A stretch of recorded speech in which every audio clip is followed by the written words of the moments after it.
ദൈവത്തിരുനാമം വാഴ്ത്തപ്പെടുമാറാകട്ടെ. ഇന്ന് രാത്രിയിൽ നമുക്ക് ഒരുമിച്ച് ദൈവസന്നിധിയിലേക്ക് ഇപ്രകാരം കടന്നു വരുവാൻ നല്ലവനായ ദൈവം നമുക്ക് നൽകി തന്നിരിക്കുന്ന ഈ നല്ല അവസരത്തെ ഓർത്ത് ഞാൻ ദൈവത്തിന് സ്തോത്രം ചെയ്യുന്നു.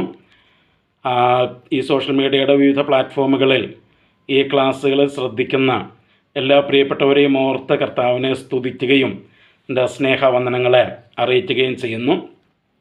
എഫേസ് ലേഖനമാണ് നമ്മൾ ഈ ദിവസങ്ങളിൽ ഈ ക്ലാസ്സുകളിൽ പഠിച്ചുകൊണ്ടിരിക്കുന്നത്. എഫേസ് ലേഖനം 1-ാം അധ്യായം അതിൻ്റെ അവസാനത്തെ ഭാഗത്താണ് നമ്മൾ എത്തിയിരിക്കുന്നത്. 15 മുതലുള്ള വാക്യങ്ങളിലാണ് നമ്മളിപ്പോൾ നിൽക്കുന്നത്. അവിടെ കഴിഞ്ഞ ദിവസങ്ങളിലൊക്കെ നമ്മൾ പറഞ്ഞു,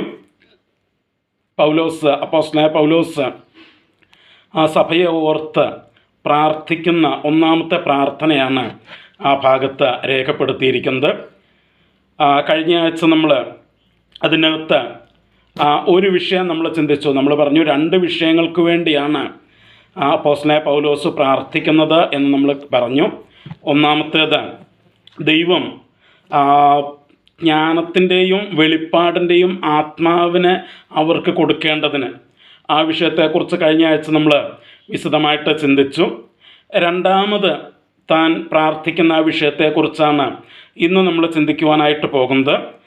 നമുക്ക് ആ ഭാഗത്തേക്ക് ഒന്നുകൂടെ വരാം. എഫേസ് ലേഖനം 1-ാം അധ്യായത്തിൻ്റെ 17 മുതൽ 19 വരെയുള്ള വാക്യങ്ങൾ ഞാൻ ഒരിക്കൽ കൂടെ വായിക്കാം. അവിടെ നമ്മളിങ്ങനെയാണ് കാണുന്നത്: നമ്മുടെ കർത്താവായ യേശുക്രിസ്തുവിൻ്റെ ദൈവവും മഹത്വവുമുള്ള പിതാവുമായവൻ നിങ്ങൾക്ക് തന്നെക്കുറിച്ചുള്ള പരിജ്ഞാനത്തിൽ ജ്ഞാനത്തിൻ്റെയും വെളിപ്പാടിൻ്റെയും ആത്മാവിനെ തരേണ്ടതിനും നിങ്ങളുടെ ഹൃദയദൃഷ്ടി പ്രകാശിപ്പിച്ചിട്ട് അവൻ്റെ വിളിയാലുള്ള ആശ ഇന്നതെന്നും വിശുദ്ധന്മാരിൽ അവൻ്റെ അവകാശത്തിൻ്റെ മഹിമാധനം ഇന്നതെന്നും അവൻ്റെ ബലത്തിൻ വല്ലഭത്വത്തിൻ്റെ വ്യാപാരത്താൽ വിശ്വസിക്കുന്ന നമുക്ക് വേണ്ടി വ്യാപരിക്കുന്ന അവൻ്റെ ശക്തിയുടെ അളവറ്റ വലിപ്പം ഇന്നതെന്ന് നിങ്ങൾ അറിയേണ്ടതിനും പ്രാർത്ഥിക്കുന്നു. അപ്പോൾ ഇവിടെ താൻ പ്രാർത്ഥിക്കുന്ന രണ്ടാമത്തെ വിഷയം അവിടെ 17-ാം വാക്യത്തിൽ പറയുന്നുണ്ട്. അതിങ്ങനെയാണ്: അവരുടെ ഹൃദയദൃഷ്ടി പ്രകാശിപ്പിക്കപ്പെടേണ്ടതിന്. അവരുടെ ഹൃദയദൃഷ്ടി പ്രകാശിപ്പിക്കപ്പെടണം.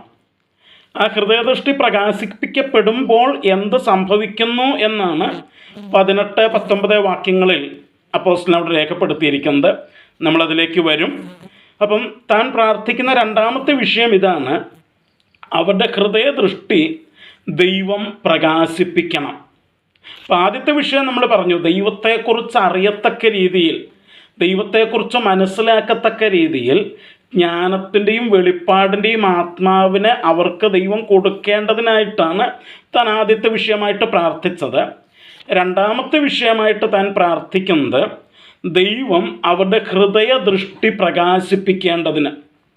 ഇവിടെ മലയാളത്തിൽ ഹൃദയദൃഷ്ടി പ്രകാശിപ്പിക്കുക എന്ന് പറഞ്ഞിരിക്കുന്നത് യഥാർത്ഥത്തിൽ നമ്മൾ മനസ്സിലാക്കുമ്പോൾ നമുക്ക് കാണാനായിട്ട് കഴിയുന്നത് അവരുടെ ഹൃദയത്തിൻ്റെ അല്ലെങ്കിൽ മനസ്സിൻ്റെ ആ കണ്ണുകൾ പ്രകാശിപ്പിക്കപ്പെടേണ്ടതിന് എന്ന് വെച്ചാൽ, ശരിക്ക് പറയുമ്പോൾ അവർക്ക് കാണുവാൻ കഴിയേണ്ടതിന്, അവരുടെ ഹൃദയദൃഷ്ടി കൊണ്ട്, അവരുടെ മനസ്സിൻ്റെ കണ്ണുകൊണ്ട്, അവരുടെ ഉൾക്കണ്ണുകൊണ്ട് അവർക്ക് കാണുവാൻ കഴിയേണ്ടതിന്, ആ ഒരു തലത്തിലേക്ക് അവരെ കൊണ്ടുവരേണ്ടതിന്, അവരെ കാണുന്നവരാക്കി മാറ്റേണ്ടതിന്. അപ്പം അപ്പോസ്തലൻ പ്രാർത്ഥിക്കുകയാണ്, ഒന്ന്, ദൈവത്തെക്കുറിച്ച് അവർ അറിയണം. ആ രീതിയിൽ ദൈവത്തെക്കുറിച്ചുള്ള അറിവിൻ്റെ ജ്ഞാനത്തിൻ്റെയും വെളിപ്പാടിൻ്റെയും ആത്മാവിനെ ദൈവം അവർക്ക് കൊടുക്കണം. രണ്ടാമത് താൻ പ്രാർത്ഥിക്കുന്നത് അവരുടെ ഹൃദയദൃഷ്ടി പ്രകാശിപ്പിക്കപ്പെടണമെന്ന് വെച്ച് കഴിഞ്ഞാൽ അവരുടെ ഉൾക്കണ്ണുകൾ കൊണ്ട് കാണുവാനുള്ള കഴിവ് അവർക്ക് കൊടുക്കണം എന്നാണ് താൻ പ്രാർത്ഥിക്കുന്നത്. അപ്പോൾ പുറമേ ഉള്ള കണ്ണുകൾ കൊണ്ടുള്ള കാഴ്ചയല്ല താൻ അവിടെ ഉദ്ദേശിക്കുന്നത്. അവരുടെ അകക്കണ്ണ്, ഹൃദയത്തിൻ്റെ കണ്ണ്, അവരുടെ ഉൾക്കണ്ണ് പ്രകാശിപ്പിക്കപ്പെടണം. ആ കണ്ണുകൊണ്ട് അവർക്ക് കാണുവാനായിട്ടുള്ള കഴിവ് ലഭിക്കണം, അത് പ്രകാശിപ്പിക്കപ്പെടണം. അതാണ് താൻ അവിടെ പ്രാർത്ഥിക്കുന്നത്. നമ്മൾ യോഹന്നാൻ്റെ സുവിശേഷം 8-ാം അധ്യായത്തിൻ്റെ 12-ാം വാക്യം നമ്മൾ വായിക്കുമ്പോൾ അവിടെ യേശുവിൻ്റെ പ്രസിദ്ധമായിട്ടുള്ള ഒരു പ്രസ്താവന നമുക്ക് കാണാനായിട്ട് കഴിയും. യോഹന്നാൻ്റെ സുവിശേഷം 8-ാം അധ്യായം അതിൻ്റെ 12-ാം വാക്യം. ഞാൻ ആ വാക്യം വായിക്കാം. അവിടെ നമ്മളിങ്ങനെയാണ് വായിക്കുന്നത്: യേശു പിന്നെയും അവരോട് സംസാരിച്ചു, ഞാൻ ലോകത്തിൻ്റെ വെളിച്ചമാകുന്നു. എന്നെ അനുഗമിക്കുന്നവൻ ഇരുളിൽ നടക്കാതെ ജീവൻ്റെ വെളിച്ചമുള്ളവൻ ആകും എന്ന് പറഞ്ഞു. അപ്പം നമുക്കറിയാം, കാണണമെന്നുണ്ടെങ്കിൽ എന്ത് വേണം? വെളിച്ചം വേണം. വെളിച്ചം വേണം. അപ്പം ഈ ലോകത്തിൽ നമ്മുടെ പുറമേയുള്ള കണ്ണുകൾ കൊണ്ട് നമുക്ക് കാണുവാൻ തക്കവണ്ണം നമുക്ക് വെളിച്ചം തരുന്ന പല പല സംവിധാനങ്ങളുണ്ട്. പകൽ സമയം നമുക്ക് സൂര്യൻ്റെ വെളിച്ചമുണ്ട്. രാത്രിയിൽ ചില സമയങ്ങളിൽ ആ സൂര്യൻ്റെ വെളിച്ചം ചന്ദ്രനിൽ തട്ടിയിട്ട് അത് പ്രതിഫലിച്ച് നമ്മുടെ ഭൂമിയിലേക്ക് വരുന്ന നമ്മൾ നിലാവ് എന്നൊക്കെ പറയുന്ന ആ മൂൺലൈറ്റ്, ആ നിലാവ്, ചന്ദ്രനിൽ നിന്ന് വരുന്ന ആ വെളിച്ചം നമുക്കുണ്ട്.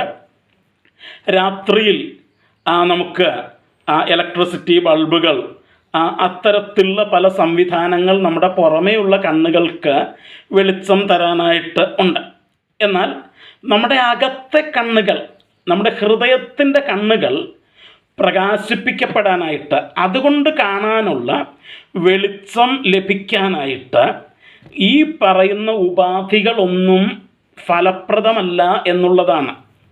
അപ്പം നമ്മുടെ അകക്കണ്ണ് കൊണ്ട് കാണാനായിട്ട് കഴിയണമെങ്കിൽ, നമ്മുടെ ഹൃദയക്കണ്ണുകൾ കൊണ്ട് കാണാനായിട്ട് കഴിയണമെങ്കിൽ അത് പ്രകാശിപ്പിക്കപ്പെടണം. അവിടെ നമുക്ക് മറ്റൊരു പ്രകാശം വേണം. അതാണ് യേശു പറഞ്ഞത്, ഞാൻ ലോകത്തിൻ്റെ വെളിച്ചമാകുന്നു. അപ്പം യേശു അവൻ വെളിച്ചമാണ്. എന്നിട്ട് പറയുക, എന്നെ അനുഗമിക്കുന്നവൻ ഇരുളിൽ നടക്കാതെ ജീവൻ്റെ വെളിച്ചമുള്ളവൻ ആകും. അപ്പം ഈ വെളിച്ചം നമുക്ക് എവിടെ നിന്നാണ് കിട്ടുന്നത്? ആരാണ് ഈ വെളിച്ചത്തിൻ്റെ ദാതാവ്? അത് യേശുവാണ്. പകൽ നമുക്കറിയാം, സൂര്യനിൽ നിന്ന് നമുക്ക് വെളിച്ചം കിട്ടുന്നു. സൂര്യനാണ് വെളിച്ചത്തിൻ്റെ ദാതാവ്. രാത്രി നമ്മൾ പറഞ്ഞതുപോലെ ചിലപ്പോൾ ആ സൂര്യപ്രകാശം ചന്ദ്രനിൽ തട്ടി പ്രതിഫലിച്ച് നമ്മുടെ ഭൂമിയിലേക്ക് വരുന്ന അതാണ് വെളിച്ചത്തിൻ്റെ ദാതാവ്. അല്ലെങ്കിൽ ഒരുപക്ഷെ വൈദ്യുത ബൾബുകളോ ഒക്കെ ആയിരിക്കാം വെളിച്ചത്തിൻ്റെ ദാതാവ്. അത് നമ്മുടെ പുറം കണ്ണുകൾ കൊണ്ടുള്ള കാഴ്ചയ്ക്കുള്ള വെളിച്ചത്തിൻ്റെ ദാതാവ് അത്. പക്ഷേ നമ്മുടെ ഹൃദയക്കണ്ണുകൾ കൊണ്ട് കാണാനായിട്ട് നമുക്ക് കഴിയത്തക്ക രീതിയിൽ ആ വെളിച്ചം നമുക്ക് നൽകുന്ന ആ വെളിച്ചത്തിൻ്റെ ദാതാവ് ആരെന്ന് ചോദിച്ചാൽ അത് സൂര്യനോ ചന്ദ്രനോ വൈദ്യുത ബൾബുകളോ ഒന്നുമല്ല. അത് യേശുവാണ് ആ വെളിച്ചത്തിൻ്റെ ദാതാവ്. പ്രിയമുള്ളവരെ, നമ്മുടെ ഹൃദയക്കണ്ണുകൾ കൊണ്ട് നമുക്ക് കാണാനായിട്ട് കഴിയണമെങ്കിൽ, നമ്മുടെ ഹൃദയദൃഷ്ടി പ്രകാശിപ്പിക്കപ്പെടണമെങ്കിൽ, നമ്മുടെ ഉൾക്കണ്ണ് കൊണ്ട് കാണാനായിട്ടുള്ള ആ വെളിച്ചം നമുക്ക് ലഭിക്കണമെങ്കിൽ കർത്താവ് പറഞ്ഞു, ഞാനാണ് ആ വെളിച്ചം, യേശുവാണ് ആ വെളിച്ചം. ആ വെളിച്ചം യേശുവാണ്, വെളിച്ചത്തിൻ്റെ ദാതാവ് യേശുവാണ്. ഇനി ആ വെളിച്ചം എനിക്ക് ലഭിക്കണമെങ്കിൽ, ആ വെളിച്ചത്താൽ എൻ്റെ ഉൾക്കണ്ണ്, എൻ്റെ ഹൃദയദൃഷ്ടി, എൻ്റെ മനോദൃഷ്ടി പ്രകാശിക്കപ്പെടണമെങ്കിൽ ഞാൻ എന്ത് ചെയ്യണം? കർത്താവ് പറഞ്ഞു, എന്നെ അനുഗമിക്കുന്നവൻ. അപ്പം ഞാൻ എന്ത് ചെയ്യണം? യേശുവിനെ അനുഗമിക്കണം. യേശുവിനെ ഞാൻ അനുഗമിക്കണം. അപ്പം യേശുവിനെ അനുഗമിക്കുക എന്ന് പറയുമ്പോൾ യേശുവിനോട് കൂടെ നടക്കുക എന്നാണ് അതിനർത്ഥം. അപ്പം എൻ്റെ ഹൃദയദൃഷ്ടി പ്രകാശിപ്പിക്കപ്പെട്ട് എനിക്ക് ശരിയായിട്ടുള്ള കാഴ്ച ലഭിക്കണമെന്നുണ്ടെങ്കിൽ ഞാൻ എന്ത് ചെയ്യണം? യേശുവിനോട് കൂടെ ഞാൻ നടക്കണം. മറ്റൊരർത്ഥത്തിൽ പറഞ്ഞാൽ യേശുവും ഞാനുമായിട്ടുള്ള ബന്ധമാണ് എൻ്റെ ഉൾക്കണ്ണ് പ്രകാശിപ്പിക്കുന്നത്. അതെനിക്ക് കാണാനായിട്ട്, ആ കണ്ണുകൊണ്ട് എനിക്ക് കാണാനായിട്ട് കഴിയുന്നത്. അപ്പോൾ അപ്പോസ്തലനായ പൗലോസ് എഫെസോസിലെ ദൈവമക്കൾക്ക് വേണ്ടി പ്രാർത്ഥിക്കുന്ന രണ്ടാമത്തെ വിഷയം അതാണ്. അവരുടെ ഹൃദയ കണ്ണുകൾ പ്രകാശിപ്പിക്കപ്പെടണം. അവർക്ക് ഉൾക്കണ്ണുകൊണ്ട് കാണാനായിട്ടുള്ള കഴിവ് ലഭിക്കണം. അതിനുവേണ്ട വെളിച്ചം അവർക്ക് ലഭിക്കണം. എവിടെ നിന്ന് ലഭിക്കും? യേശുവിൽ നിന്ന്. യേശുവിൽ നിന്ന് മാത്രം. കാരണം യേശു മാത്രമാണ് ആ ഉൾക്കണ്ണുകൾക്ക് വെളിച്ചത്തിൻ്റെ ദാതാവായിട്ട് വർത്തിക്കുവാൻ കഴിവുള്ളവൻ. അത് യേശു മാത്രമാണ്. അപ്പോൾ അത് നമ്മളിവിടെ കാണുന്നത്. അപ്പോൾ അതാണ് എഫേസ്യ ലേഖനത്തിൽ നമ്മൾ വായിച്ചത്. അവരുടെ ഹൃദയ കണ്ണുകൾ പ്രകാശിപ്പിക്കപ്പെടണം. ഹൃദയദൃഷ്ടി പ്രകാശിപ്പിക്കപ്പെടണം, അല്ലെങ്കിൽ അവർക്ക് അവരുടെ ഹൃദയദൃഷ്ടി കൊണ്ട് കാണുവാനുള്ള കഴിവ്, ആ വെളിച്ചം അവർക്ക് ലഭിക്കണം. അങ്ങനെ അത് വെളിച്ചം ലഭിച്ചു കഴിയുമ്പോൾ അവർക്ക് ഹൃദയദൃഷ്ടി കൊണ്ട് കാണുവാൻ തുടങ്ങിക്കഴിയുമ്പോൾ അവർക്ക് ചില കാര്യങ്ങൾ അറിയാനായിട്ട് കഴിയും. 3 കാര്യങ്ങളാണ് അവിടെ അവർക്ക് അറിയാനായിട്ട് കഴിയും എന്ന് അപ്പോസ്തലൻ രേഖപ്പെടുത്തിയിരിക്കുന്നത്. അതിൻ്റെ 18-19 വാക്യങ്ങൾ വായിക്കുമ്പോൾ അവിടെ നമുക്ക് കാണാൻ കഴിയും. എഫെസ് ലേഖനം 1:18-19 വാക്യങ്ങളിൽ ആ ഹൃദയദൃഷ്ടി പ്രകാശിപ്പിച്ച് കഴിയുമ്പോൾ അവർക്ക് എന്തൊക്കെ കാര്യങ്ങൾ അറിയാൻ പറ്റുമെന്ന് താനോട് പറയുന്നുണ്ട്. അവിടെ വായിക്കുന്ന എങ്ങനെയാണ്: നിങ്ങളുടെ ഹൃദയദൃഷ്ടി പ്രകാശിപ്പിച്ചിട്ട് അവൻ്റെ വിളിയാലുള്ള ആശ ഇന്നതെന്നും അവൻ്റെ അവകാശത്തിൻ്റെ മഹിമാധനം ഇന്നതെന്നും അവൻ്റെ ബലത്തിൻ വല്ലഭത്വത്തിൻ്റെ വ്യാപാരത്താൽ വിശ്വസിക്കുന്ന നമുക്ക് വേണ്ടി വ്യാപരിക്കുന്ന അവൻ്റെ ശക്തിയുടെ അളവറ്റ വലിപ്പം ഇന്നതെന്നും അറിയേണ്ടതിന് പ്രാർത്ഥിക്കുന്നു. ഈ 3 കാര്യങ്ങളാണ്. 1, അവൻ്റെ വിളിയാലുള്ള ആശ എന്താണെന്നറിയുക. 2, അവൻ്റെ അവകാശത്തിൻ്റെ മഹിമാധനം എന്താണെന്നറിയുക. 3, വിശ്വസിക്കുന്നവർക്ക് വേണ്ടി വ്യാപരിക്കുന്ന അവൻ്റെ ശക്തിയുടെ അളവറ്റ വലിപ്പം ഇന്നതെന്ന് അറിയുക. ഈ 3 കാര്യങ്ങൾ അറിയണമെങ്കിൽ നമ്മുടെ അകക്കണ്ണ് എന്ത് ചെയ്യണം? പ്രകാശിക്കപ്പെടണം. ഈ പുറമേയുള്ള കണ്ണുകൊണ്ട് ഇത് നമുക്ക് കാണാനോ അറിയാനോ സാധിക്കുകയില്ല. അതിന് നമ്മുടെ ഹൃദയദൃഷ്ടി പ്രകാശിപ്പിക്കപ്പെടണം. ഹൃദയദൃഷ്ടിയിൽ വെളിച്ചം വീശപ്പെടണം. അത് യേശുവിന് മാത്രം ചെയ്യാൻ കഴിയുന്നതാണ്. അതിന് നാം ചെയ്യേണ്ടത് യേശുവിനെ അനുഗമിക്കുക എന്നുള്ളതാണ്. അപ്പോൾ ഒന്നാമത്, ഹൃദയദൃഷ്ടി പ്രകാശിപ്പിച്ച് കഴിയുമ്പോൾ എന്താ സംഭവിക്കുന്നതെന്ന് ചോദിച്ചു കഴിഞ്ഞാൽ, നമ്മൾ പറഞ്ഞു 3 കാര്യങ്ങൾ അവർക്കറിയാനായിട്ട് പറ്റും. എന്താണ്? ഒന്നാമത്തത്, അവൻ്റെ വിളിയാലുള്ള ആശ ഇന്നതെന്ന് അറിയേണ്ടതിന്. ഈ ഹൃദയദൃഷ്ടി പ്രകാശിപ്പിച്ച് കഴിയുമ്പോൾ നമുക്കറിയാനായിട്ട് കഴിയുന്ന ഒന്നാമത്തെ കാര്യം, അവൻ്റെ വിളിയാലുള്ള ആശ എന്താണ് എന്ന് നമുക്ക് മനസ്സിലാക്കാനായിട്ട് കഴിയും. അപ്പം ദൈവം നമ്മെ വിളിച്ചിരിക്കുന്നു. ആ ദൈവം നമ്മെ വിളിച്ചിരിക്കുന്നത്, ആ വിളിയുടെ പുറകിൽ ദൈവം നമുക്കൊരു ആശ തന്നിട്ടുണ്ട്. അതാണ് അവൻ്റെ വിളിയാലുള്ള ആശ. ആ ആശ എന്താണെന്ന് നമുക്ക് അറിയാനായിട്ട് കഴിയുന്നു. പലപ്പോഴും നമ്മുടെ ഏറ്റവും വലിയ പ്രശ്നം ഇതാണ്: ദൈവത്തിൻ്റെ വിളിയാലുള്ള ആ ആശ എന്ത് എന്ന് നമുക്ക് പലപ്പോഴും അറിയാനായിട്ട് കഴിയുന്നില്ല എന്നുള്ളതാണ് നമ്മുടെ ഏറ്റവും വലിയ പ്രശ്നം എന്ന് പറയുന്നത്. ദൈവം എന്തിനാണ് നമ്മളെ വിളിച്ചത് എന്ന് നമുക്ക് പലപ്പോഴും അറിയാനായിട്ട് കഴിയുന്നില്ല എന്നുള്ളതാണ് നമ്മുടെ ഏറ്റവും വലിയ പ്രശ്നമെന്നുള്ളത്. അതിൻ്റെ യഥാർത്ഥ കാരണം നമ്മുടെ ഹൃദയദൃഷ്ടി ഇതുവരെ പ്രകാശിപ്പിക്കപ്പെട്ടിട്ടില്ലെന്നുള്ളതാണ്.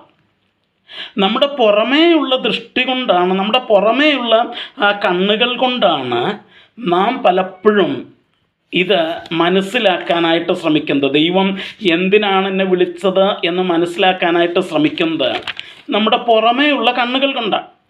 പ്രിയമുള്ളവരെ, ഞാനൊരു കാര്യം പറയാം. നമ്മുടെ പുറമേയുള്ള കണ്ണുകൾ കൊണ്ട് നമ്മൾ നോക്കുമ്പോൾ നമുക്ക് കാണാനായിട്ട് കഴിയുന്നത് ഈ ലോകത്തിലെ പല കാര്യങ്ങളാണ്. നമ്മുടെ കണ്ണുകൾ, കാരണം നമ്മുടെ ഈ പുറമേയുള്ള കണ്ണുകൾ ഈ ലോകവുമായിട്ട് ബന്ധപ്പെട്ടിരിക്കുന്നതാണ്.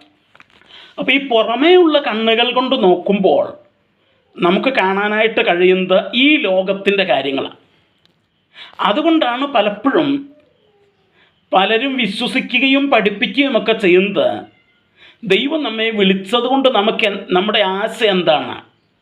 ഈ ലോകത്തിലെ പല കാര്യങ്ങൾ, നിനക്ക് പണം തരുവാൻ, നിനക്ക് വീട് തരാൻ, നിനക്ക് വണ്ടി തരാൻ, നിനക്ക് എസ്റ്റേറ്റ് തരാൻ, നിന്നെ അനുഗ്രഹിക്കാൻ, നിന്നെ മാനിക്കാൻ, നിന്നെ ഉയർത്താൻ, നിന്നെ അമേരിക്കയിലേക്ക് വിടാൻ, കാനഡയിലേക്ക് വിടാൻ, ഇതൊക്കെയാണ് ദൈവം നമ്മെ വിളിച്ചതിൻ്റെ പുറകിലെ ആശ എന്ന് പലരും ചിന്തിക്കുകയും പഠിപ്പിക്കുകയും ഒക്കെ ചെയ്യുന്നതിൻ്റെ കാരണം എന്തെന്ന് ചോദിച്ചാൽ, അവരുടെ ഹൃദയദൃഷ്ടി പ്രകാശിച്ചിട്ടില്ല. ഈ പുറമേ ഉള്ള കണ്ണുകൊണ്ട് ഇവർ കാണുന്ന കാര്യങ്ങളാണ് ഇവർ കാണുന്നത്. അതുകൊണ്ട് തന്നെ ദൈവത്തിൻ്റെ വിളിയാനുള്ള ആശ എന്തെന്ന് കൃത്യമായിട്ട് ഇവർക്ക് മനസ്സിലായിട്ടില്ല. അത് മനസ്സിലാകണമെങ്കിൽ ഹൃദയദൃഷ്ടി പ്രകാശിക്കണം. അതിനുവേണ്ടി അപ്പോസ്തലൻ പ്രാർത്ഥിക്കുന്നത്. നോക്കൂ, എഫേസ് ലേഖനത്തിൽ തന്നെ ഒരു വാക്യം, 1-2 വാക്യങ്ങൾ നമുക്കൊന്ന് വായിക്കണം. എഫേസ് ലേഖനം 4-ാം അധ്യായത്തിൻ്റെ 4-ാം വാക്യത്തിൽ നമ്മൾ വായിക്കുന്ന ഒരു കാര്യമുണ്ട്. അവിടെ ഇങ്ങനെ വായിച്ചത് നിങ്ങളെ വിളിച്ചപ്പോൾ ഏക പ്രത്യാശയ്ക്കായി നിങ്ങളെ വിളിച്ചതുപോലെ. നോക്കൂ, അപ്പോൾ അവിടെ പറയുക, നിങ്ങളെ വിളിച്ചപ്പോൾ ഒരൊറ്റ പ്രത്യാശയ്ക്ക് വേണ്ടിയാണ് വിളിച്ചത്. Only one hope. ഒന്നിൽ കൂടുതൽ പ്രത്യാശയില്ല. ഒരൊറ്റ പ്രത്യാശ. അത് ഭൗതിക വിഷയങ്ങൾ പഠിപ്പിക്കുന്നവരെ സംബന്ധിച്ചിടത്തോളം അവർക്ക് അതാ പ്രത്യാശ. കാരണം അവിടെ ഹൃദയദൃഷ്ടി പ്രകാശിച്ചിട്ടില്ല. അവരവിടെ പുറത്തെ കണ്ണുകൊണ്ട് കാണുന്ന കാര്യങ്ങളാണ് അവർ പറയുന്നത്. അപ്പം എഫേസ്യൻസിൽ പൗലോസ് വ്യക്തമായിട്ട് പറയുന്നു, നിങ്ങളെ വിളിച്ചപ്പോൾ ഏക പ്രത്യാശയ്ക്കായിട്ടാണ് വിളിച്ചത്. പലരെയും പല പല പ്രത്യാശകൾ കൊടുത്തല്ല ദൈവം വിളിച്ചത്. എല്ലാവരെയും വിളിച്ചത് ഒരേ പ്രത്യാശയ്ക്ക് വേണ്ടിയാണ് വിളിച്ചത്. ഇനി 39-ാം സങ്കീർത്തനം അതിൻ്റെ 7-ാം വാക്യമാണെന്ന് തോന്നുന്നു. ഒരു മിനിറ്റ് ഞാനൊന്ന് എടുത്തോട്ടെ. 39-ാം സങ്കീർത്തനം അതിൻ്റെ 39-ാം സങ്കീർത്തനം അതിൻ്റെ 7-ാം വാക്യത്തിൽ നമ്മൾ വായിക്കുന്നു, എന്നാൽ കർത്താവേ, ഞാൻ ഏതിനായി കാത്തിരിക്കുന്നു, എൻ്റെ പ്രത്യാശ നിങ്കൽ വച്ചിരിക്കുന്നു. അപ്പം ഭക്തൻ പറയുക, സങ്കീർത്തനക്കാരൻ പറയുക, എൻ്റെ പ്രത്യാശ ഞാൻ എവിടെയാണ് വച്ചിരിക്കുന്നത്? നിന്നിലാണ് വച്ചിരിക്കുന്നത്. It is in you. നിന്നിൽ, ദൈവത്തിലാണ് നമ്മുടെ പ്രത്യാശ. അത് എത്ര പ്രത്യാശയുണ്ട്? ഒരു പ്രത്യാശയുള്ളൂ, ഏക പ്രത്യാശയെ ഉള്ളൂ എന്ന് നമ്മളവിടെ വായിക്കുന്നു. ഇനി റോമാലേഖനം 8-ാം അധ്യായത്തിലേക്ക് നമ്മൾ വരുമ്പോൾ, റോമാലേഖനം 8-ാം അധ്യായത്തിൻ്റെ 24-ാം വാക്യത്തിൽ, റോമാലേഖനം 8-ാം അധ്യായത്തിൻ്റെ 24-ാം വാക്യം നമ്മൾ വായിക്കുമ്പോൾ അവിടെ നമ്മൾ കാണുന്ന ഒരു കാര്യമുണ്ട്. ഒരു മിനിറ്റ് ഞാനൊന്ന് എടുത്തോട്ടെ.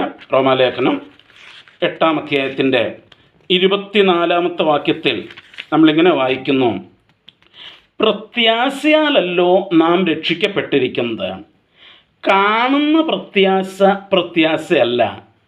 ഒരുത്തൻ കാണുന്നതിനായി ഇനി പ്രത്യാശിക്കുന്ന എന്തിന്? 25-ാം വാക്യം, നാം കാണാത്തതിനായി പ്രത്യാശിക്കുന്നു എങ്കിലോ അതിനായി ക്ഷമയോടെ കാത്തിരിക്കുന്നു. അപ്പോൾ ഇവിടെ പറയുക, നമ്മുടെ ഈ പുറമേ ഉള്ള കണ്ണുകൾ കൊണ്ട് നമ്മൾ കാണുന്നതിനായിട്ട് ഇനി എന്ത് ചെയ്യേണ്ട ആവശ്യമില്ല, പ്രത്യാശിക്കേണ്ട ആവശ്യം ഇല്ല. അപ്പോൾ ദൈവം നമ്മെ വിളിച്ചപ്പോൾ ഏക പ്രത്യാശയ്ക്കായിട്ടാണ് വിളിച്ചത്. അത് ഈ കണ്ണുകൾ കൊണ്ട് കാണുന്ന എന്തെങ്കിലും പ്രത്യാശയാണോ? അല്ല. കാണുന്നതിനായിട്ട് പ്രത്യാശിക്കേണ്ട ആവശ്യമില്ല. അവിടെ പറയുക, കാണാത്തതിനായിട്ടാണ് നാം പ്രത്യാശിക്കുന്നത്. നമ്മുടെ ഈ പുറമേയുള്ള കണ്ണുകൾ കൊണ്ട് കാണാൻ കഴിയാത്ത ചിലതിന് വേണ്ടിയാണ്, എന്തോ ഒരു പ്രത്യാശയ്ക്ക് വേണ്ടിയാണ് നമ്മൾ പ്രത്യാശിക്കുന്നത് എന്നവിടെ നമ്മൾ വായിക്കുകയാണ്. ഇനി കൊലോസ് ലേഖനത്തിലേക്ക് നമ്മൾ വരുമ്പോൾ, കൊലോസ് ലേഖനം 1-ാം അധ്യായത്തിൻ്റെ 23-ാം വാക്യത്തിൽ നമ്മൾ വായിക്കുന്ന ഒരു കാര്യമുണ്ട്. അവിടെ എങ്ങനെയാണ് വായിക്കുന്നത്? ആകാശത്തിന് കീഴെ സകല സൃഷ്ടികളുടെയും ഇടയിൽ ഘോഷിച്ചും പൗലോസ് എന്ന ഞാൻ ശുശ്രൂഷകനായിത്തീർന്നും നിങ്ങൾ കേട്ടുമിരിക്കുന്ന സുവിശേഷത്തിൻ്റെ പ്രത്യാശയിൽ നിന്ന് ഇളകാതെ അടിസ്ഥാനപ്പെട്ടവരും സ്ഥിരതയുള്ളവരുമായി വിശ്വാസത്തിൽ നിലനിന്നുകൊണ്ടാൽ അങ്ങനെ അവൻ്റെ മുമ്പിൽ നിൽക്കും. അപ്പോൾ ഈ പ്രത്യാശയുടെ പ്രത്യേകത, അത് സുവിശേഷത്തിൻ്റെ പ്രത്യാശയാണ്. സുവിശേഷമാണ് ഈ പ്രത്യാശ നമുക്ക് നൽകുന്നത്, ഈ ആശ നമുക്ക് നൽകുന്നത്. അപ്പം ദൈവത്തിൻ്റെ വിളിയുടെ ആശ നമ്മൾ പറഞ്ഞു, ഒന്ന് അത് ഏക പ്രത്യാശയാണ്, ഒരൊറ്റ പ്രത്യാശയുള്ളൂ. രണ്ട്, നമ്മൾ പറഞ്ഞു ആ പ്രത്യാശ എവിടെ ഇരിക്കുന്നത്? ദൈവത്തിൽ തന്നെയാണ് ആ പ്രത്യാശ ഇരിക്കുന്നത്. മൂന്ന്, നമ്മൾ പറഞ്ഞു അത് കാണാത്തതിനായിട്ടുള്ള പ്രത്യാശയാണ്. ഇവിടെ പറയുന്നു അത് സുവിശേഷമെന്ന ആ സന്ദേശമാണ് നമുക്ക് ആ പ്രത്യാശ നൽകി തരുന്നത്. സുവിശേഷമെന്ന സന്ദേശമാണ് ആ പ്രത്യാശ നൽകി തരുന്നത്, സുവിശേഷത്തിൻ്റെ പ്രത്യാശ. ഇനി ഗലാത്യലേഖനം 5-ാം അധ്യായത്തിൻ്റെ 5-ാം വാക്യം നമ്മൾ വായിക്കുമ്പോൾ അവിടെ നമ്മൾ വായിക്കുന്നത് എങ്ങനെയാണ്? ഞങ്ങളോ വിശ്വാസത്താൽ നീതി ലഭിക്കുമെന്നുള്ള പ്രത്യാശാ നിവൃത്തിയെ ആത്മാവിനാൽ കാത്തിരിക്കുന്നു. അപ്പം അവിടെ ആ പ്രത്യാശയുടെ ഒരു ഭാഗം അവിടെ പറയുന്നുണ്ട്. എന്താണ്? വിശ്വാസത്താൽ നീതി ലഭിക്കുമെന്നുള്ള പ്രത്യാശ.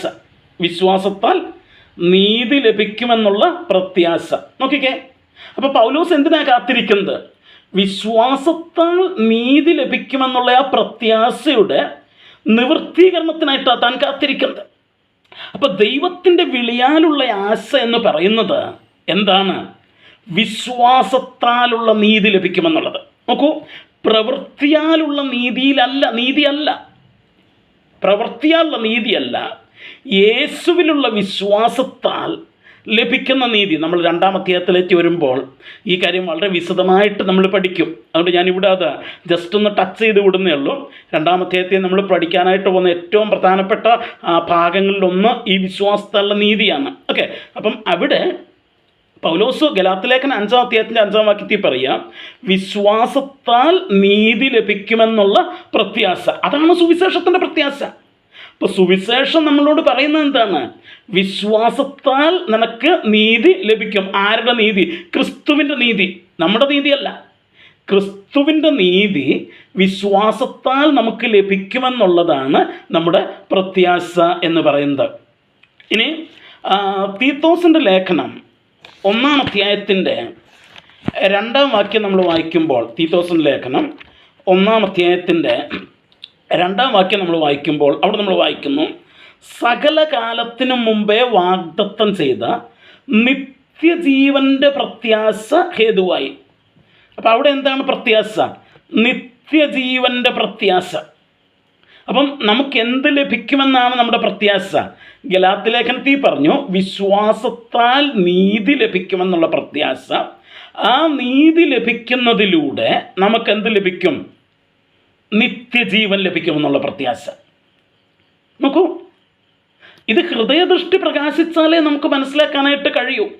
അത് പ്രകാശിച്ചില്ലെങ്കിൽ ഈ ലോകത്തിലെ പണമോ, ഈ ലോകത്തിലെ സൗഖ്യമോ, ഈ ലോകത്തിലെ സുഖസൗകര്യങ്ങളോ, ഈ ലോകത്തിലെ ഭൗതിക അനുഗ്രഹങ്ങളോ ഒക്കെയാണ് ആശ, പ്രത്യാശ എന്ന് വിചാരിച്ച് നമ്മൾ അതിൻ്റെ പുറകെ ഓടിക്കൊണ്ടിരിക്കും. എന്നാൽ ഹൃദയദൃഷ്ടി പ്രകാശിച്ച ഒരു ദൈവപൈതലിന് മനസ്സിലാക്കാനായിട്ട് കഴിയും, ഇതിനൊന്നുമല്ല ദൈവം നമ്മളെ വിളിച്ചത്.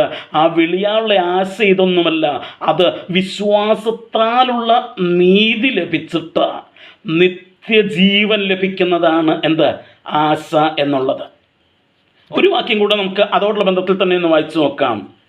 അപ്പോസ്തലനായ പൗലോസ് തെസ്സലോനിക്കർക്ക് എഴുതിയ 2-ാം അധ്യായത്തിൻ്റെ 14-ാം വാക്യത്തിൽ നമ്മൾ വായിക്കുന്നു, നമ്മുടെ കർത്താവായ യേശുക്രിസ്തുവിൻ്റെ മഹത്വം പ്രാപിക്കുവാനല്ലോ അവൻ ഞങ്ങളുടെ സുവിശേഷ ഘോഷണത്താൽ നിങ്ങളെ രക്ഷയ്ക്ക് വിളിച്ചത്. അപ്പം എന്തിനാണ് ദൈവം രക്ഷയ്ക്ക് വിളിച്ചത്? സുവിശേഷത്താൽ. എന്തിനാണ് ദൈവം വിളിച്ചത്? നമ്മുടെ കർത്താവായ യേശുക്രിസ്തുവിൻ്റെ മഹത്വം നമ്മൾ പ്രാപിക്കേണ്ടതിന്. നോക്കൂ, എന്താണ് ഇവിടെ നമ്മുടെ പ്രത്യാശ? ദൈവത്തിൻ്റെ വിളിയാനുള്ള പ്രത്യാശ എന്താണ്? നമ്മൾ പറഞ്ഞു അത് സുവിശേഷത്താൽ ലഭിക്കുന്ന പ്രത്യാശയാണ്. നമ്മൾ പറഞ്ഞു അത് വിശ്വാസത്താൽ നീതി ലഭിക്കുമെന്നുള്ള പ്രത്യാശയാണ്. ഞാനൊരു പാപിയായിരുന്നു. എൻ്റെ എന്തെങ്കിലും പ്രവൃത്തികൾ കൊണ്ട്, കർമ്മമാർഗത്താൽ എനിക്ക് ദൈവസന്നിധിയിൽ നീതീകരിക്കപ്പെടാനായിട്ട് കഴിയത്തില്ലെന്നും യേശുവിൽ ഞാൻ വിശ്വസിക്കുമ്പോൾ ആ യേശുവിൻ്റെ നീതി എൻ്റെ പേരിൽ കണക്കിടപ്പെടുന്നു എന്നുള്ള പ്രത്യാശ, അതാണ് നീതിയുടെ പ്രത്യാശ. അങ്ങനെ ഞാൻ നീതീകരിക്കപ്പെട്ട് കഴിയുമ്പോൾ ആ നീതീകരണം വഴിയായി എനിക്ക് നിത്യജീവൻ ലഭിക്കുന്നു എന്നുള്ള പ്രത്യാശ, നിത്യജീവൻ്റെ പ്രത്യാശ. ആ നിത്യജീവനിലേക്ക് ഞാൻ കടക്കുമ്പോൾ ക്രിസ്തുവേശുവിൻ്റെ മഹത്വം ഞാൻ പ്രാപിക്കുമെന്നുള്ള പ്രത്യാശ. ഇതാണ് ദൈവത്തിൻ്റെ വിളിയാലുള്ള പ്രത്യാശ എന്ന് നമ്മൾ ദൈവവചനത്തിൽ നമ്മൾ കാണുന്നത്. അപ്പോൾ നമ്മൾ എന്തൊക്കെ കാര്യങ്ങൾ പ്രത്യാശയെക്കുറിച്ച് പറഞ്ഞു?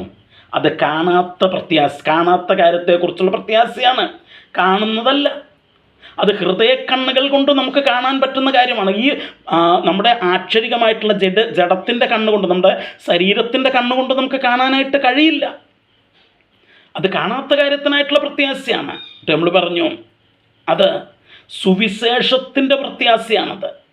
2, വിശ്വാസത്താൽ നീതി ലഭിക്കുമെന്നുള്ള പ്രത്യാശയാണ്. ആ നീതി ലഭിക്കുന്നത് വഴി നിത്യജീവൻ ലഭിക്കുമെന്നുള്ള പ്രത്യാശയാണ്. ആ നിത്യജീവൻ ലഭിച്ച് നാം അതിൻ്റെ പൂർണ്ണതയിലെത്തുമ്പോൾ നമ്മുടെ കർത്താവായ യേശു ക്രിസ്തുവിൻ്റെ മഹത്വം നാം പ്രാപിക്കുമെന്നുള്ള പ്രത്യാശയാണ്. അത് അറിയാനായിട്ട് നിങ്ങളുടെ ഹൃദയ കണ്ണുകൾ തുറക്കപ്പെടണം, പ്രകാശിപ്പിക്കപ്പെടണമെന്ന് അപ്പോസ്തലനായ പൗലോസ് പ്രാർത്ഥിക്കുന്നത്. ഒരു സാധാരണ വ്യക്തിയെ സംബന്ധിച്ചിടത്തോളം, യേശുവിൽ വിശ്വസിക്കാത്ത അല്ലെങ്കിൽ യേശുവിൽ വിശ്വസിക്കാത്ത ഒരു സാധാരണ വ്യക്തിയെ സംബന്ധിച്ചിടത്തോളം ദൈവത്തെക്കുറിച്ചുള്ള അവൻ്റെ പ്രത്യാശ ഈ ലോകത്തിലുള്ള കാര്യങ്ങളൊക്കെ അവന് നൽകിക്കൊടുക്കുന്ന ഒരു ശക്തി അല്ലെങ്കിൽ ഒരു വ്യക്തി എന്നാണ് അവൻ്റെ പ്രത്യാശ. കാരണം അവൻ്റെ ഹൃദയദൃഷ്ടി പ്രകാശിക്കപ്പെട്ടിട്ടില്ല, അവൻ യേശുവിൻ്റെ അടുക്കലേക്ക് വന്നിട്ടില്ല. ഞാൻ പറഞ്ഞു, യേശുവാണ് ആ വെളിച്ചം തരുന്ന സ്രോതസ്സ്. യേശുവിൻ്റെ അടുക്കലേക്ക് അവൻ വന്നിട്ടില്ലാത്തത് കൊണ്ട് ഹൃദയദൃഷ്ടി പ്രകാശിച്ചിട്ടില്ല. അവൻ ഈ പുറമേ കാണുന്ന കാര്യങ്ങളാണ് അവൻ്റെ ആശ. എന്നാൽ ഞാൻ നിങ്ങളും യേശുവിൻ്റെ അടുക്കിലേക്ക് വരുമ്പോൾ നമ്മുടെ ഹൃദയദൃഷ്ടി പ്രകാശിക്കപ്പെടുകയും അപ്പോൾ നമുക്ക് മനസ്സിലാകും ഈ പുറമേ ഉള്ള ഒരാശയ്ക്ക് വേണ്ടിയല്ല ദൈവം നമ്മളെ വിളിച്ചത്. പിന്നെയോ വിശ്വാസത്താലുള്ള നീതീകരണവും നിത്യജീവനും കർത്താവായ യേശു ക്രിസ്തുവിൻ്റെ മഹത്വവും നമുക്ക് നൽകിത്തരേണ്ടതിനാണ് ദൈവം നമ്മളെ വിളിച്ചതെന്ന്. അതറിയാനാണ് പൗലോസ് അവർക്ക് വേണ്ടി പ്രാർത്ഥിക്കുന്നത്. 1-2 വാക്യങ്ങളിലൂടെ വായിച്ചിട്ട് നമുക്ക് ഈ ഭാഗം ഇന്ന് രാത്രിയുടെ കൺക്ലൂഡ് ചെയ്യാം. റോമാലേഖനം 12-ാം അധ്യായത്തിലേക്ക് നമുക്കൊന്ന് വരാം. റോമാലേഖനം 12-ാം അധ്യായത്തിൻ്റെ 12-ാം വാക്യം നമുക്കൊന്ന് വായിക്കാം. റോമാലേഖനം 12-ാം അധ്യായത്തിൻ്റെ 12-ാം വാക്യത്തെ നമ്മളിങ്ങനെ വായിക്കുന്നു: ആശയിൽ സന്തോഷിക്കുവിൻ. ഈ പ്രത്യാശ നമ്മെ സന്തോഷിക്കുവാൻ പ്രാപ്തരാക്കി തീർക്കുന്നതാണ്. പ്രിയമുള്ളവരെ, ഭൗതിക വിഷയങ്ങളെക്കുറിച്ചുള്ള ആശ നമ്മുടെ സന്തോഷം നഷ്ടപ്പെടുത്തുകയാണ് ചെയ്യുക. എനിക്കിനിയും കൂടുതൽ പണം വേണം, എനിക്കിനിയും കൂടുതൽ സുഖസൗകര്യങ്ങൾ വേണം, എനിക്കിനിയും കൂടുതൽ നല്ല ജോലി വേണം, വിദേശത്ത് പോകണം. അങ്ങനെ ഈ ആഗ്രഹങ്ങൾ, ഈ ആശകൾ നമുക്ക് സന്തോഷം തരികയല്ല ചെയ്യുന്നത്, അത് പിന്നെയും നമ്മുടെ ദാഹം കൂട്ടുകയാണ് ചെയ്യുന്നത്. ഒരു പാട്ടുകാരൻ പാടിയതുപോലെ, ദാഹം പെരുകും തണ്ണീരൊഴികെ ലോകം വേറെ തരികില്ലറിയുക. അപ്പം ഈ ലോകം തരുന്ന ഈ ആശകൾ മുഴുവൻ നമ്മുടെ ദാഹം കൂട്ടുകയേ ഉള്ളൂ, നമുക്ക് സന്തോഷിക്കാനായിട്ട് വക നൽകുന്നതല്ല അത്. എന്നാൽ ഈ ഹൃദയദൃഷ്ടി പ്രകാശിച്ചിട്ട് ഈ യഥാർത്ഥ ആശ എന്താണെന്ന് നാം ഗ്രഹിച്ചു കഴിയുമ്പോൾ അത് നമ്മെ സന്തോഷിക്കുവാൻ പ്രാപ്തരാക്കുന്ന. കാരണം നമ്മുടെ ശത്രുവിനൊരിക്കലും ഇതെടുത്ത് കളയാനായിട്ട് കഴിയത്തില്ല. ദൈവം നിനക്ക് നൽകുന്ന നീതി, ദൈവം നിനക്ക് നൽകുന്ന നിത്യജീവൻ, ദൈവം നിനക്ക് വേണ്ടി വച്ചിരിക്കുന്ന ആ മഹത്വം അതെടുത്ത് കളയാൻ ഒരു ശത്രുവിനും കഴിയത്തില്ല. അതുകൊണ്ട് നമുക്കതിൽ സന്തോഷിക്കാനായിട്ട് കഴിയും. ഇനി റോമാലേഖനം 5-ാം അധ്യായത്തിൻ്റെ 5-ാം വാക്യം, അവിടെ നമ്മൾ എന്താ വായിക്കുന്നത് നമുക്ക് നോക്കാം. ഈ പ്രത്യാശയെക്കുറിച്ച് അവിടെ എന്താണ് വായിക്കുന്നത്? റോമാലേഖനം 5:5 നമ്മളിങ്ങനെ വായിക്കുന്നതോടെ എന്താണ്?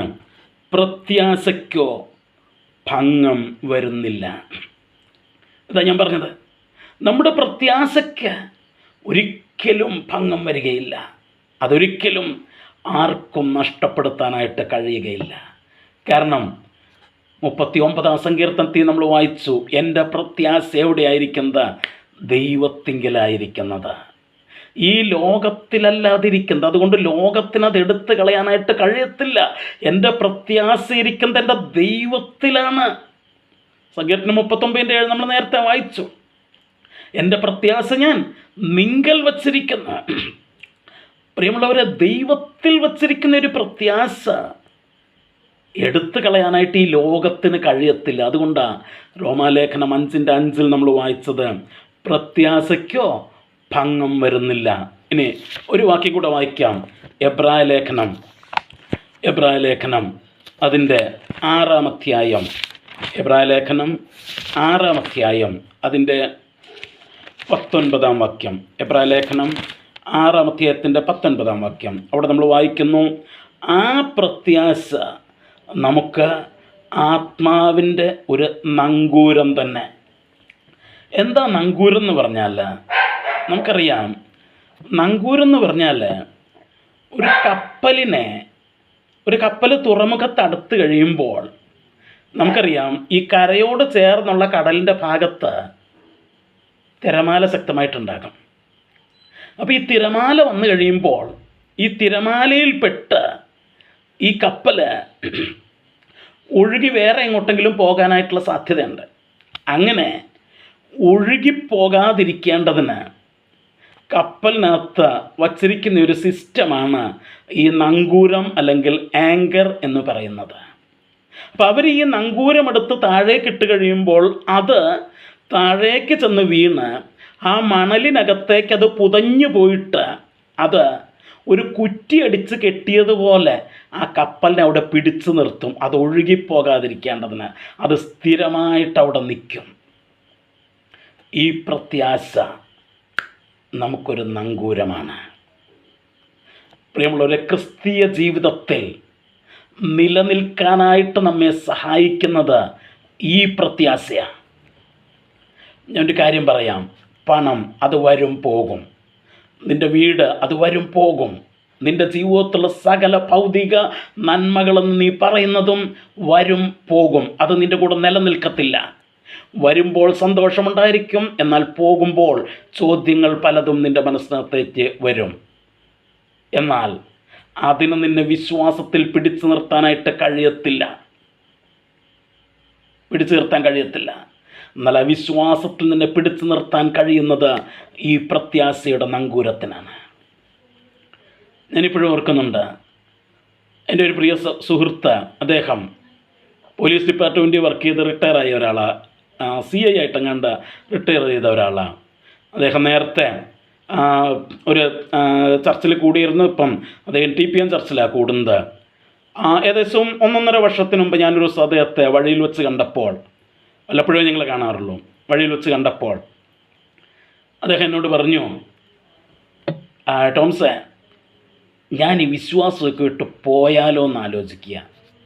ഞാൻ ചോദിച്ചു, എന്നാ പറ്റി സാറേ? പുള്ളി എൻ്റെ അടുത്ത് പറഞ്ഞു, ഞാൻ ഈ പെന്തക്കോസ്ത് വിശ്വാസത്തിൽ പുള്ളി എനിക്ക് തോന്നുന്നു ഒരു 10-30 വർഷം കണ്ടായി. ഈ 30 വർഷമായിട്ട് എല്ലാ പാസ്റ്റർമാരുടെയും പ്രസംഗം ഞാൻ കേട്ടത്, പ്രാർത്ഥിച്ചു കഴിഞ്ഞാൽ ദൈവം വേണ്ടതെല്ലാം തരുന്ന പറഞ്ഞത്. എന്നിട്ട് എനിക്ക് അങ്ങനെയൊന്നും നടന്നിട്ടില്ല, ഇതൊക്കെ വെറുതെ പറയുന്നതെന്ന് എനിക്ക് തോന്നുന്നതെന്ന്. ഞാൻ അദ്ദേഹത്തോട് ചോദിച്ചു, ദൈവം എല്ലാം തരുമെന്ന് പാസ്റ്റർമാർ പറഞ്ഞു കാണും, ബൈബിളിൽ അങ്ങനെ സാറ് വായിച്ചിട്ടുണ്ടോ?